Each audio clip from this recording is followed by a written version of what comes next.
ஒரு நிமிட விமர்சனத்தில் நாம் பார்க்க போகிற படம் பாம். சில நேரங்களில் சில மனிதர்கள் ஒரு நல்ல படத்தை எடுத்த விஷால் வெங்கட் தான் இந்த படத்தை இயக்கிறார். பாம்னா ஏதோ ஆக்ஷன் படம்னு நினச்சிக்காதீங்க. பாம்னா இன்றைக்கும் கிராமப்புறத்தில் நம்ம இயற்கையாகவே வாயு பிரிகிறத கொஞ்சம் சவுண்டாக பிரிஞ்சதுன்னா பாம் போட்டான்னு சொல்லுவாங்க இல்லையா, கிண்டலா. அதைத்தான் இந்த படத்தோட மைய கருவாக வச்சு படத்தை இயக்கியிருக்காரு விஷால் வெங்கட். கதை என்னன்னு பார்த்தீங்கன்னா, ரெண்டு ஊர் ஜாதி ரீதியாக பிரிஞ்சு அடிக்கடி சண்டை போட்டுகிட்டே இருக்காங்க. ரெண்டு ஊருக்கும் பொதுவான ஆள் காளி வெங்கட்.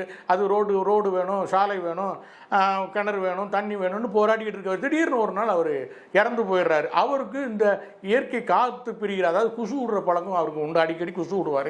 இதனால என்ன ஆச்சுன்னா, இறந்த பிறகும் குசு விடுறாரு. அவர் உடம்பு அப்படியே ஆடுது. அது நேச்சுரலாக சயின்ஸ் ரீதியாகவே அது கரெக்டு தான், ஆடுது. ஆனால் இதை எல்லாம் என்ன பண்ணிடுறாங்க, இவர் கடவுள், அவர்னால செத்த பிறகு அவர் உயிர் இருக்குன்னு சொல்லிட்டு அவர் ஊருக்கு நடுவில் வச்சு அவர் கடவுள் ஆக்கிடுறாங்க.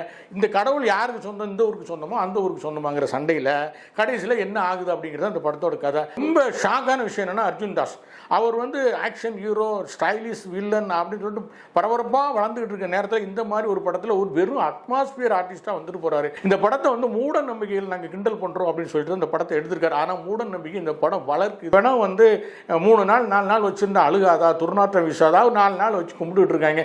இப்படி பல லாஜிக் முறைகள் படத்தில் இருக்குது.